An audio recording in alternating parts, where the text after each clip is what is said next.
ሰላም እንዴት ውላችኋል ተመልካቾች የዜና ኢትዮጵያ ቢዝነስ ዘገባችን ተጀምሯል የቢዝነስ ዜና ስፖንሰራችን ኦሮሚያ ባንክ ነው እናመሰግናለን ከዜናዎቹ ጋር ወይንሸት ደጀኔ ነኝ ወደ መጀመሪያው ዜና አልፋለሁ የኢትዮጵያ ብሔራዊ ባንክ በውጭ ምንዛሪ መመሪያ ላይ በርካታ ማሻሻያዎችን አደረገ አዲሱ ማሻሻያ ከያዛቸው ነጥቦች መካከል የአገልግሎት ዘርፍ ላኪዎች ከውጭ ንግድ የሚያገኙትን የውጭ ምንዛሪ ሙሉ በሙሉ ያለምንም የጊዜ ገደብ እንዲይዙ መፍቀዱ ይገኝበታል እንዲሁም ባንኮች የውጭ ምንዛሪ ሂሳብ ላላቸው ደንበኞቻቸው ለውጭ ሀገር ክፍያ የኤሌክትሮኒክ ግብይትን ጨምሮ የሚያገለግል ዓለም አቀፍ ካርድ ማዘጋጀት እንዲችሉ ተፈቅዷል የግል የውጭ ምንዛሪ ቢሮዎችም የጥሬ ገንዘብ ይዞታ ጣሪያቸው ወደ 25% ከፍ እንዲል የተደረገ ሲሆን እንደ ቪዛና የፈቃድ ክፍያ ያሉ የመንግስት አገልግሎቶችን በህጋዊ ደረሰኝ እንዲያስተናግዱ ተፈቅዶላቸዋል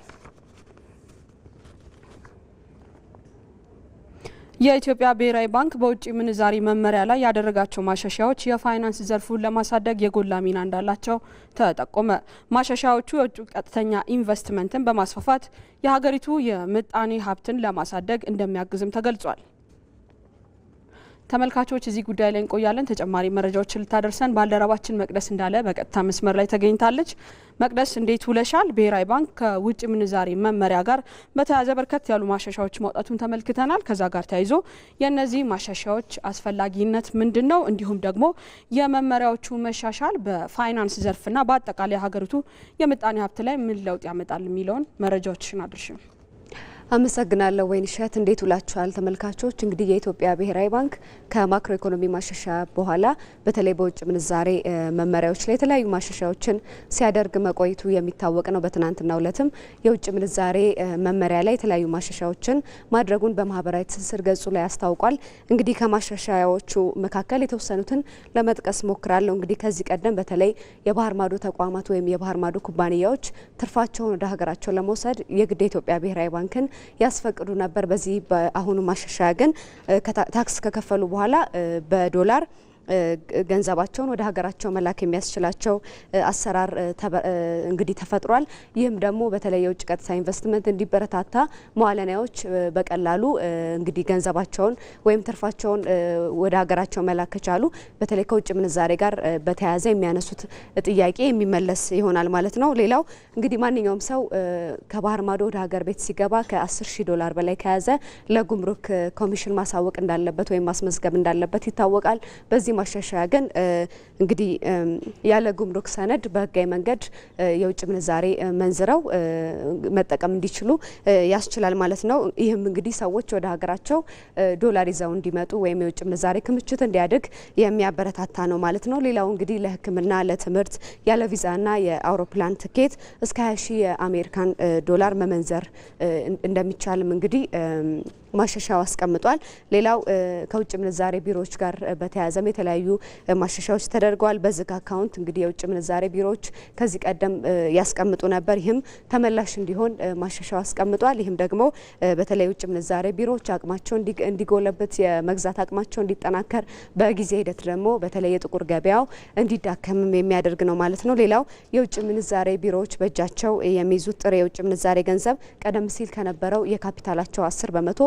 ወደ 25% እንዲያድግ እንግዲህ ማሻሻያው አስቀምጧል ሌላው ሰዎች ቪዛ አፕላይ ሲያደርጉ ወይም ሲያመለክቱ ኤምባሲዎች በዶላር ነበር ክፍያ የሚጠይቋቸው ይህን አገልግሎት እንግዲህ የውጭ ምንዛሬ ቢሮዎች ስለማይሰጡ የተለያዩ መጉላላቶች ይከሰትባቸው ነበር ወደ ተለያዩ አማራጮችም እንዲሄዱ ሰበብ ወይም ምክንያት ሆኖ ነበር አሁን ላይ በዚህ ማሻሻያ ለቪዛና ለፓስፖርት ለፈቃድ እድሳት የውጭ ምንዛሬ ሽያጭ እንዲያከናውኑ ቢሮዎቹ ተፈቅዶላቸዋል ማለት ነው በአጠቃላይ እንግዲህ የውጭ ምንዛሬ ቢሮዎች አቅማቸው እንዲጎለብት በጊዜ ሂደት የጥቁር ገበያው እንዲዳከም ወይም እንዲከስም ከዛም ደግሞ እንዲጠፋ የሚያደርግ ነው ማለት ነው ሌላው የውጭ ምንዛሬ ክምችት እንደ ሀገር እንዲያድግ ያደርጋል አልሚዎችም በኢትዮጵያ እንዲያለሙ እያበረታታ የሚሄድ ነው ማለት ነው ዜጎችም በቀላሉ በተለይ ወላጆች እዚያ ያሉ ወላጆች በባህር ማዶ የሚያስተምሩ ማለት ነው በቀላሉ የውጭ ምንዛሬ እንዲያገኙ ለትምህርትም ለሌሎች ጉዳዮችም ዜጎች በቀላሉ የውጭ ምንዛሬ እንዲያገኙ የሚያስችል ነው ማለት ነው ለአሁን ያለኝ መረጃ ይሄ ነው አመሰግናለሁ መቅደስ ለመረጃዎች እናመሰግናለን መልካም ቀን ይሁንልሽ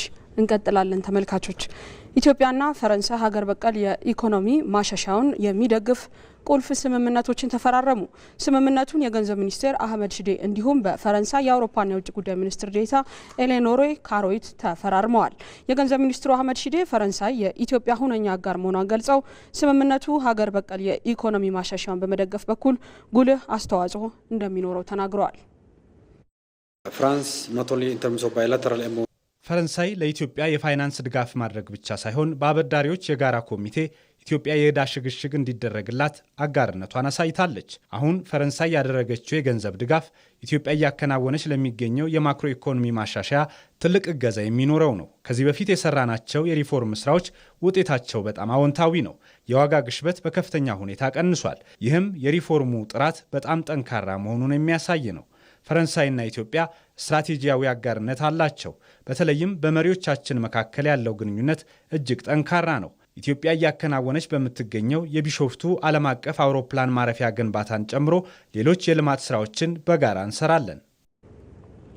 ስምምነቱ በሁለቱ ሀገራት መካከል ያለውን የቆየ ወዳጅነት ወደ ላቀ ደረጃ የሚያሸጋግርና የኢትዮጵያና የንግድና የኢኮኖሚ ተወዳዳሪነትን የሚያሳድግ መሆኑን የገለጹት ደግሞ በፈረንሳይ የአውሮፓ የውጭ ጉዳይ ሚኒስትር ዴኤታ ኤሌኖሬ ካሮይት ናቸው። የተፈራረምነው ስምምነት የሁለትዮሽ ግንኙነታችንን ብቻ ሳይሆን ለኢትዮጵያ ሀገር በቀል ኢኮኖሚ ማሻሻያም ጠቃሚ ነው። ፈረንሳይ ከዚህ ቀደም ለዘላቂ እድገትና ለስራ ዕድል ፈጠራ የሚውል የመጀመሪያውን የ100 ሚሊዮን ዩሮ የገንዘብ ድጋፍ ለኢትዮጵያ አድርጋለች። ዛሬ ላይ ደግሞ የ81.5 ሚሊዮን ዩሮ ድጋፍ ለመስጠት ስምምነት ፈጽመናል። ፈረንሳይ ከዚህ በኋላም የኢትዮጵያን ኢኮኖሚ ለማሳደግ በሚደረጉ ስራዎች ድጋፏን አጠናክራ ትቀጥላለች። በበርካታ መስኮችም ፈረንሳይ ከኢትዮጵያ ጋር በጋራ መስራት ትፈልጋለች። ወደ ሌላኛው የቢዝነስ መረጃችን ስናልፍ የአፍሪካ ህብረት የአህጉሪቱን ኢኮኖሚያዊ ውህደት ማፋጠንና የተባበረችና የራሷን ሀብት ተጠቅማ በጋራ የበለጸገች አፍሪካን እውን ለማድረግ ራዕይ ሰንቆ ሲንቀሳቀስ ቆይቷል። ኢትዮጵያም ለዚህ ራዕይ መሳካት የራሷን የጎላ ሚና እየተጫወተች ትገኛለች። የምስራቅ አፍሪካ ቀጠናን በኤሌክትሪክ ኃይልና በመሰረተ ልማት እያስተሳሰረች የምትገኘው ኢትዮጵያ በዘርፉ ያበረከተችውን አስተዋጽኦ በተመለከተ አሚር ጌቱ ተከታዩን ዘገባ አሰናድቷል። ኢትዮጵያ በአፍሪካ የኢኮኖሚ ውህደት ሂደት ውስጥ ያላት ሚና በታሪክ በጂኦፖለቲካና በመሰረተ ልማት አውታሮች ላይ የተመሰረተ ቁልፍና ስትራቴጂካዊ ነው። የአፍሪካ ህብረት መስራችና መቀመጫ የሆነችው ኢትዮጵያ አህጉራዊ የኢኮኖሚ ውህደትን ለመፍጠር የኢኮኖሚና የፖሊሲ ማሻሻያዎችን ተግባራዊ በማድረግ የበኩሏን እየሰራችና የቀዳሚነት ድርሻዋን እየተወጣች ትገኛለች። የአፍሪካ የውሃ ኃይል ማማና የትራንስፖርት ማዕከል የመሆን ራዕይ ሰንቃም ዘርፈ ብዙ የሪፎርም ስራዎችን ተግባራዊ እያደረገች ቀጥላለች። ኢትዮጵያ በአፍሪካ የኢኮኖሚ ውህደትን ለመፍጠር ያሏት ሚናዎች በሚከተሉት ዋና ዋና ነጥቦች ሊገለጹ ይችላሉ። በመሰረተ ልማት ትስስር በኩል ኢትዮጵያ የአፍሪካ የውሃ ማማና የኃይል ምንጭ በመሆኗ አህጉራዊ ትስስርን በተጨባጭ እያሳለጠች ትገኛለች። እዚህ ላይ ታላቁ የኢትዮጵያ ህዳሴ ግድብ ሳይጠቀስ አይታለፍም። በመደመር መንግስት ቁርጠኛ አመራር የግድቡን ግንባታ ያጠናቀቀችው ኢትዮጵያ ለጎረቤት ሀገራት ማለትም ለጅቡቲ፣ ለሱዳንና ለኬንያ የኤሌክትሪክ ኃይል በማቅረብ ቀጠናዊ የኢኮኖሚ ትስስርን በማጠናከር የአንበሳውን ድርሻ እየተወጣች ትገኛለች። በሌላ በኩል ደግሞ የመላው አፍሪካውያን ኩራት የሆነው የኢትዮጵያ አየር መንገድ አፍሪካን ከአፍሪካ እንዲሁም አፍሪካን ከተቀረው ዓለም ጋር በማገናኘት ረገድ ቀዳሚው ሚና የሚጫወት የገዘፈ ዓለም አቀፍ ስም ያለው ተቋም ነው። ይህ በአህጉሪቱ የሰዎችና የሸቀጦችን እንቅስቃሴ በማሳለጥ ለኢኮኖሚ ውህደቱ የጀርባ አጥንት እንዲሆን አስችሎታል። የአፍሪካ ኢኮኖሚያዊ ውህደት ሲነሳ ደግሞ አህጉራዊ የነፃ የንግድ ቀጠና ስምምነት አብሮ ይነሳል። ነፃ የንግድ ቀጠና ስምምነቱ በታሪፍና በንግድ መሰናክሎች ምክንያት ለዓመታት ተዳክሞ የቆየውን የአፍሪካ ሀገራት የእርስ በርስ የንግድ ልውውጥ ለማነቃቃት ትልቅ ተስፋም ተጥሎበታል። በአሁኑ ወቅት የአፍሪካ ሀገራት እርስ በርሳቸው የሚገበያዩት የንግድ መጠን ከ15 በመቶ ያልዘለለ ስለመሆኑ መረጃዎች ያመላክታሉ። በአንጻሩ ደግሞ የአፍሪካ ሀገራት 65 በመቶ የሚሆነውን ግብይታቸውን የሚያካሂዱት ከአውሮፓ ሀገራት ጋር እንደሆነም መረጃዎች ያሳያሉ። ታዲያ አህጉራዊ የነፃ የንግድ ቀጠና ስምምነቱ በገቢ ምርቶች ላይ የሚከፈለውን ታሪፍ ሙሉ በሙሉ በሚባል ደረጃ በማስወገድ በ2034 በአፍሪካ የእርስ በርስ ንግድን ወደ 60 በመቶ ለማሳደግ ራዕይ አስቀምጠዋል። ይህም 1.3 ቢሊዮን ህዝብ እና 3.4 ትሪሊዮን ዶላር ዋጋ ያለው ጥቅል ምርት ያላት አፍሪካን የተጠናከረ የእርስ በርስ የንግድ እንቅስቃሴ እንዲኖራት ያግዛል። ከዛ ባለፈም አህጉሪቱ ለምታልመው ኢኮኖሚያዊ ውህደት ዋነኛ አንቀሳቃሽ እንደሚሆንም ይጠበቃል።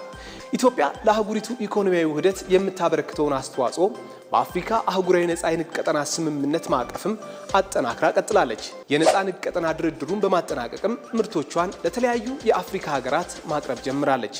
በሌላ በኩል ደግሞ ኢትዮጵያ ከ100 ሚሊዮን በላይ ሕዝብ ያላት ሀገር እንደመሆኗ በነፃ የንግድ ቀጠና ስምምነቱ ለሌሎች የአፍሪካ ሀገራት ግዙፍ የገበያ መዳረሻ ሀገር በመሆን በርካቶችን ተጠቃሚ ታደርጋለች። ተመልካቾች የውጭ ምንዛሪና ዓለም አቀፍ የግብይት መረጃዎችን ደግሞ በተከታዩ መሰናዶ ተከታተሉ።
የዜና ኢትዮጵያ ቢዝነስ ዘገባችን ይህን ይመስል ነበር። ወይንሸት ደጀኔ ነበርኩኝ። በያላችሁበት መልካም ቀን